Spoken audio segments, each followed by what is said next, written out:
I'm back with interactive horror stories. Yay!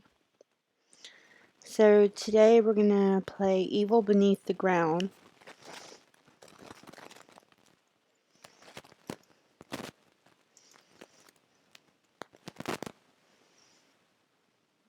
Okay.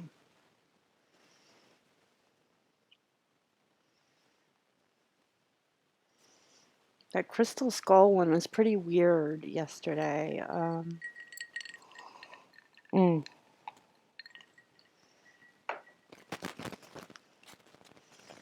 Evil Beneath the Ground. That sounds weirder. You are a goth university student with no friends. You join a school trip to a lake and the forest near it. If you decide to wander in the forest at night, you will find bare footprints. Those are coming from a black hole with a ladder. Would you descend down? Let's play. Evil Beneath the Ground.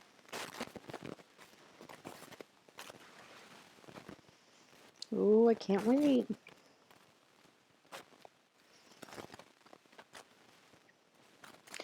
You are a young university student who identifies as a goth. You are a lonely person. People think that you want to be left alone. But in fact, you couldn't find someone you felt infinity. Everyone is so distant from you. Nobody you know listens to the music that you love. Sisters of Mercy. Okay. You heard about a university field trip to a lake and the forest around it in the autumn. There would be a picnic. Also, alcohol is permitted. You could bring your own drinks. Well, yay, yay. You join the field trip, but not only maybe you could make some new friends, but you also love the nature, especially when it is cold season. But of course, you couldn't make new friends once again. During the 2 hours of bus travel, you found out that every other student who joined the trip were already friends. They simply ignored you, and you also didn't approach them. As a result, all you could do during the bus trip was looking outside the window or play games on your phone while you listened to their joyful laughter. You have mixed feelings about this picnic by the lake. You can't feel yourself as a part of the joyful youth who are enjoying the nature trip. After having a picnic barbecue, they played a game with a ball in which they formed a circle and tried not to let the ball touch the ground. Everyone participated in the game except for you. But you enjoy the nature trip somehow. As said before, you love the nature. You took pictures of the lake with your phone. You don't plan to post the pictures anywhere though. And there is a huge forest near the picnic area. You have always found peace in the green of the forest. After the sunset, people begin to light a campfire and drink. People around your age generally prefer beer, but you don't like it. You feel it overfills your stomach and causes nausea after 2 cans.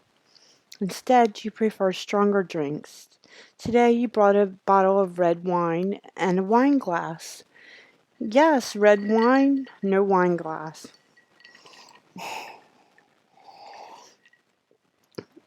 They gathered around the campfire while you drank your wine alone, away from them. A handsome guy brought his guitar from the bus and began playing it around the fire. While you have finished your second glass of wine, campfire and moon illuminate the darkness. Sun already has set. There are about 5 hours for the picnic to end. You will be going back to the city with buses. He is playing a calming song. You might enjoy the group. You might join the group. But you also feel a strong urge to have A walk in the dark forest. Okay. You join the group or go to the forest. Let's go to the forest. You stand up and wander away from the picnic. You feel the call of the dark forest, so you walk along the path into the forest. The trees are high and still green. Maybe they stay green in all season and you don't know. Your field is not biology. The soil is wet and muddy. It must have rained before your group arrived at the lake. You leave boot prints on the soil as you walk. There are no clouds in the sky. Full moon and stars illuminate the forest. But that's not enough for your eyes. You turn on the flashlight of your phone. There is an app for it too. You can't clearly see, but notice rabbits in the distance. Naturally, they run from you as they notice your presence. You begin to think that you might have gone too far away from the picnic. But there is nothing interesting in the picnic area.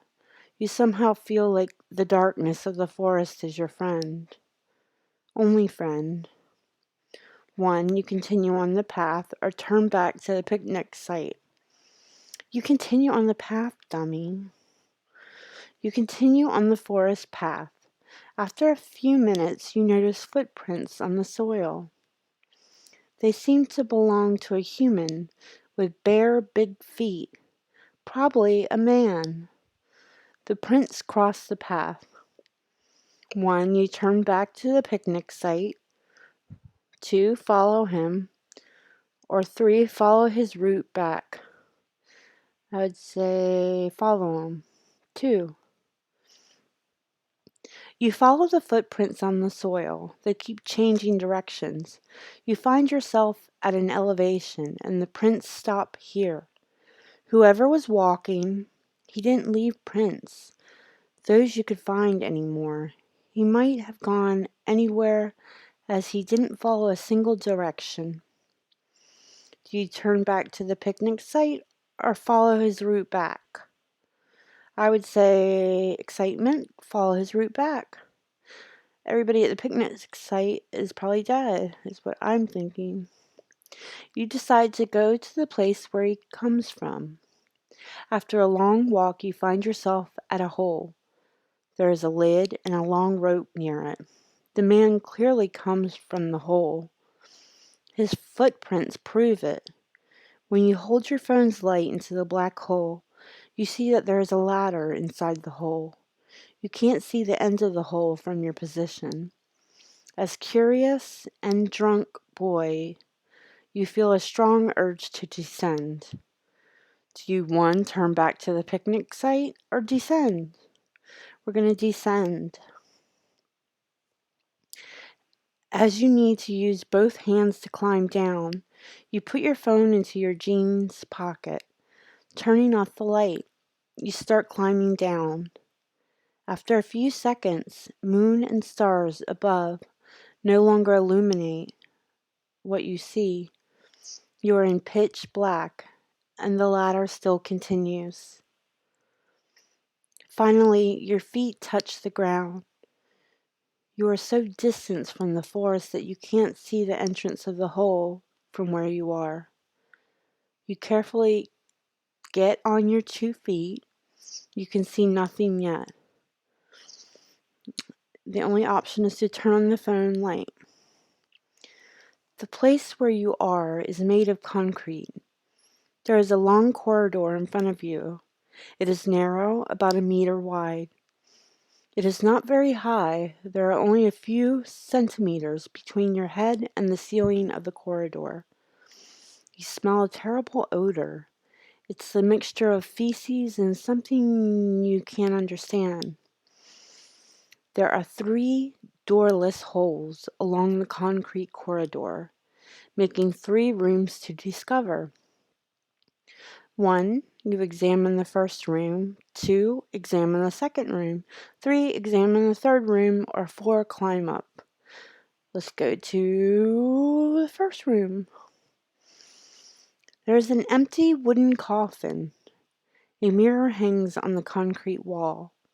A bloody razor and a black whip stand in front of the mirror. In the mirror, you see your reflection and the terror on your face. The place where you are is made of concrete. There is a long corridor in front of you. It is narrow, about a meter wide. It is not very high. There are only a few centimeters between your head and the ceiling of the corridor. You smell a terrible odor. It's the mixtures of feces and something you can't understand. I thought we've already read this. There are 3 doorless holes, and I said examine the first room. There is an empty wooden coffin. A mirror hangs. Okay. So, obviously, let's go to the second room. You are shocked to find a chained woman in this room. The chain is tied on her ankle. She looks in her 40s, too weak. Her bones are noticeable, and has a pale skin with lots of scars. She is on her knees. She is naked. Her body is lightly hairy, except for her pubic area. It is quite hairy. Contrasting her hairy body, her head is shaved. She stinks, not only the smell of feces, but also it looks like she wasn't washed for years. She screams as you point the light to her. Who are you? Or does she say do you try to save her? Or do you run to the ladder? How about who are you? She doesn't answer your question, but yells with despair, help me! He keeps me here. 1, you try to save her, or 2, you run to the ladder. Try to save her. You crouch down to her tied foot. There is no way you can remove the bracelet from her ankle. You also notice that her pinky toe is missing. 1, let me try to find the key, or 2, what happened to your toe? I would say, let me try to find the key. You try to leave the room, but something you don't understand happens. At the exit of the room, you hit something that was visible in front of you. Yes, you saw nothing in front of you, yet you hit something. You fall onto the floor, and an invisible force carries you repeatedly, smashes your head to the wall. You hear the woman screaming as you black out. When you wake up, you find yourself lying on the concrete floor in pitch darkness. By the smell, you understand that you are in the same place. Whoever is keeping you captive, he stripped you from all your clothes. You are naked and cold. There is a gag on your mouth, so you can't shout and communicate with the woman. She might be gagged too. You stand up and try to walk away, but your ankle is tied with the chain. You can walk only in a chamber with 1 meter of radius. Your foot touches a metal bucket. It's probably where he expects you to defecate. You lose all your sense of time here. You wait for an unmeasurable time for something to happen. You are thirsty and hungry. Sometimes you hear your phone ring. It is in a different room. The piano melody is It's the Fear by Within Temptation, an ironic name for your situation. They probably notice that you are missing and trying to reach you, especially your parents. They must have become mad. Of course you can't answer the call. Finally you hear footsteps. You hear your captor coming to your room. You are unable to see anything. He takes your gag off. Apparently he has no problem with seeing in the pitch black. And you hear his voice, drink. It belongs to an old man, a dominant, ordering voice. You feel the tip of the bucket on your lips. One, do you drink, or who are you? Drink. It is water that he is offering. You drink it. Not the best water you drink. It could be taken from the lake, but you have no other choice, it seems. After you drink enough, he puts the bucket on the ground. Now he brings something else into your lips. Eat. You are too hungry to refuse him, so you one eat. You allow him to put the thing in your mouth. It's meat, but raw. You would never eat raw meat except for sushi, but now you chew it slowly. It is rabbit, he says. You swallow the meat despite how it disgusts you. After you eat all he gives you, he puts the gag on your mouth and leaves the room without saying another word. After a while, he comes back as you are lying on the floor. Stand up, he orders you. So you one stand up. You get on your 2 feet clumsily. He grabs your body and you feel 2 sharp fangs on your neck. He starts draining your blood. As you understand the true nature of your captor,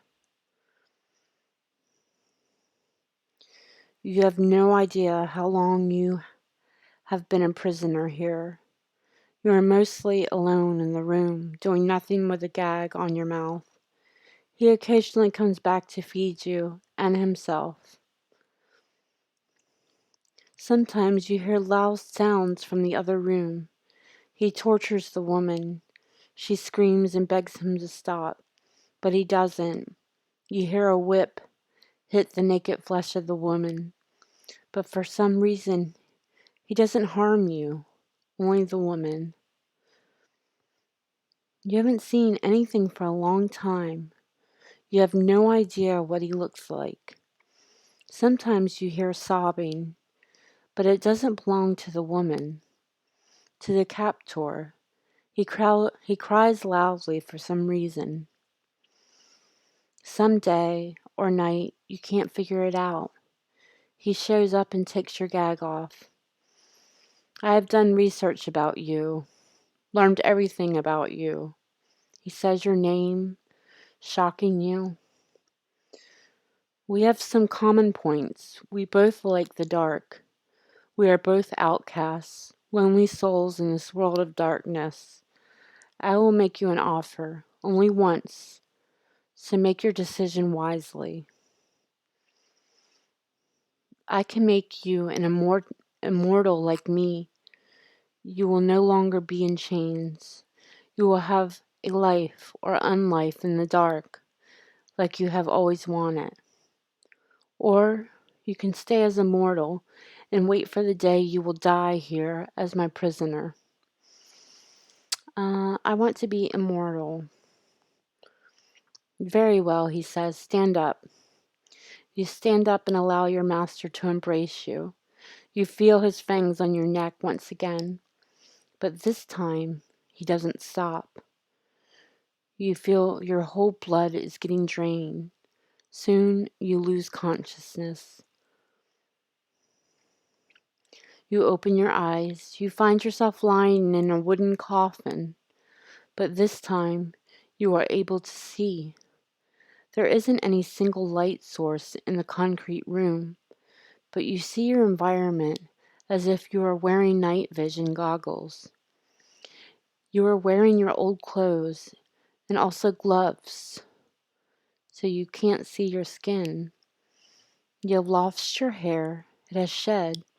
Your old hair is on the coffin's part where you put your head on, and you feel your face change too. But the most significant change is an unbearable thirst, but not for water. Welcome to a new start, my child. You hear his voice. You look around the room, but you can't see him. There are 2 coffins and a mirror in the room. They think that our kind can't be seen on the mirror. False. Take a look at yourself. You step outside the coffin and walk to the mirror. You are in terror with what you see in the mirror. You don't carry a human face anymore. Your skin has scales like a snake. Its color is light gray, almost white. Your ears are long and have pointy tips. Your eyes are all red. You slowly open your mouth to see your sharp teeth. You scream, break down, and cry in despair. Then you feel his hands, claw to be exact, on your shoulder. He stands on your back. Now you are able to see his hand. It is scaled like your skin. Look at me, he orders you, and for some reason you can't disobey your master. You involuntarily look at the mirror to see the immortal entity behind you. His body is tall, naked, and has a humped back. His skin is almost white and scaled, but his face, it is the ugliest thing you've ever seen. It's the embodiment of evils, torture, murder, rape, and envy. Envy for everything that is pretty and fair. I will teach you everything I know. You're new, and only now, Parent says with a hideous smile. The end. The game has 3 endings. Oh, that was very, very creepy. But I like it. I like creepy stuff. Okay. That was fun. I hope you enjoyed it. Tomorrow, I will read Crystal Skull 2. Wow. That should be fun. Alright, so I'm going to go to Toontown Rewritten now and do my Toon rewrite that I paid 10,000 jelly beans for. But I'll read the rest of this tomorrow. Bye. I did my nails. Oh my god. Bye.